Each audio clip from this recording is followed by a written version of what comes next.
नमस्कार दोस्तों, मैं हूं डॉक्टर BM बघेल। सबसे पहले मेरे चैनल को लाइक, सब्सक्राइब और शेयर कर दीजिए। Power and instrumentation Gujarat limited नाम है उसका, संक्षेप में PIGL कहा जाता है। इस स्टॉक ने भी जबरदस्त दौड़ लगाई है। ये स्टॉक 153% रिटर्न दे चुका है और पीक लेवल से ये 416 रुपए से गिरना शुरू हुआ है 10 जनवरी 2025 से। ये स्टॉक 67% टूट चुका था। 67% टूटने के बाद 136 रुपए आने के बाद अब 170 रुपए तक पहुंचा है। गत 5 दिन में लगातार सर्किट लग रहा है, 21% बढ़ चुका है।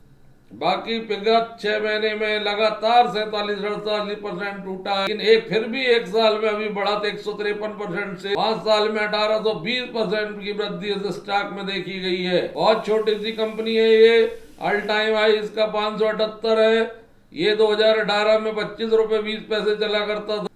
18 से लेकर 2024 समाप्ति तक 6 साल इसको लगभग हुए।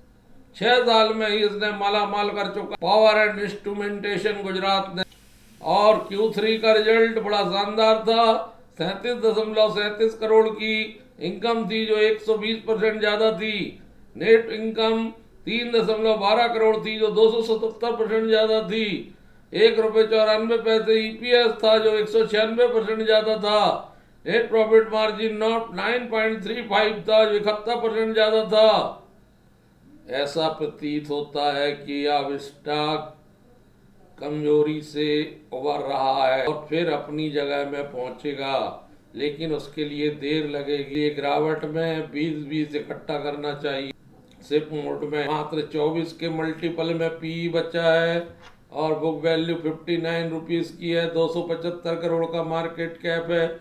171 रुपये करंट प्राइस है। 10 रुपये की फेस वैल्यू है। डिविडेंड भी थोड़ा बहुत कंपनी देती है। 417 का हाई है, 61 रुपये का लो है। रिटर्न ऑन कैपिटल एम्प्लॉयड बढ़िया है, 17 का। रिटर्न ऑन इक्विटी थोड़ी कमजोर है, 12.2 की। स्टॉक में गिरावट आने के कारण रिटर्न ऑन इक्विटी कमजोर हुई है। कंपनी ने डेप्ट को कोप करने की कोशिश कर रही है और कंपनी में वर्किंग डेज डेटर्स के 162 से 115 हो गए हैं। प्रमोटर होल्डिंग इंक्रीज हुई है। लास्ट क्वार्टर में 2.80 प्रमोटर ने अपना हिस्सा बढ़ाया। 3 साल में प्रमोटर ने 14% अपना हिस्सा कम किया था, लेकिन गत क्वार्टर में लगभग 2.80 हिस्सा बढ़ाया। रिटर्न ऑन इक्विटी कमजोर होना चिंता का विषय है और कंपनी टोटली मेंटेनेंस का काम करती है। प्रोडक्ट का उत्पादन नहीं करती कंपनी, बल्कि मेंटेनेंस का काम करती है। Power and instrumentation limited complete maintenance project service प्रदान करती है। बहुत सारी इंडस्ट्री को, चाहे वो इलेक्ट्रिकल से जुड़ी हो, मैकेनिकल से जुड़ी हो या इंस्ट्रूमेंटेशन जुड़ी हो, इंस्टॉलेशन से जुड़ी हो, मेंटेनेंस एंड रिपेयर सर्विस प्रदान करती है। हो पूरे पान इंडिया भारत में तो सर्विस और मेंटेनेंस को से इनको बड़ी मात्रा में आय की प्राप्ति होती है। पावर एंड इंस्ट्रूमेंटेशन गुजरात को कंपनी के पास 43.75% का हिस्सा प्रमोटर का है और एक कोई इंस्टीट्यूशनल इन्वेस्टर है 11.9%, उसने लिया। 44.35% हिस्सा पब्लिक के पास। बैलेंस शीट में रिजर्व 80 करोड़ के हैं और लोन 17 करोड़ के हैं। बिल्कुल लो डेप्ट कंपनी है।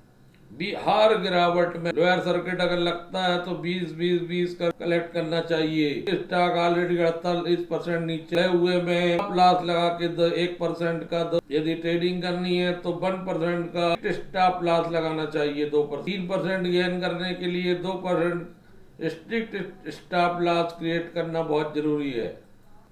कंपनी के पास अच्छे कैश फ्लो की स्थिति प्रतीत होती है और फाइनेंशियल रूप से स्ट्रांग प्रतीत हो। दोस्तों, पूरे भारत में बिजली का नेटवर्क फैला हुआ है। पावर ग्रिड वही काम करती है और भी कंपनियां विस्तार के लिए काम करती हैं। हमेशा बिजली जब इतना बड़ा इंफ्रास्ट्रक्चर है तो स्वाभाविक रूप से उसको मरम्मत और रिपेयर की जरूरत पड़ती है। मरम्मत और रिपेयर बहुत व्यापक लेवल पे होता है। करोड़ों रुपए की आमदनी की संभावना। और Gujarat power and instrumentation Gujarat केवल रिपेयर मेंटेनेंस में माहिर है। उसके प्रोजेक्ट डील करती है। इसके लिए विभिन्न निविदाएं निकलती हैं, उसमें ये पार्टिसिपेट करती है, करोड़ों रुपए की आय अर्जित करती है और प्रॉफिट कमाती है। तो पावर पर आपको स्वयं भी एनालिसिस करना चाहिए। धन्यवाद दोस्तों।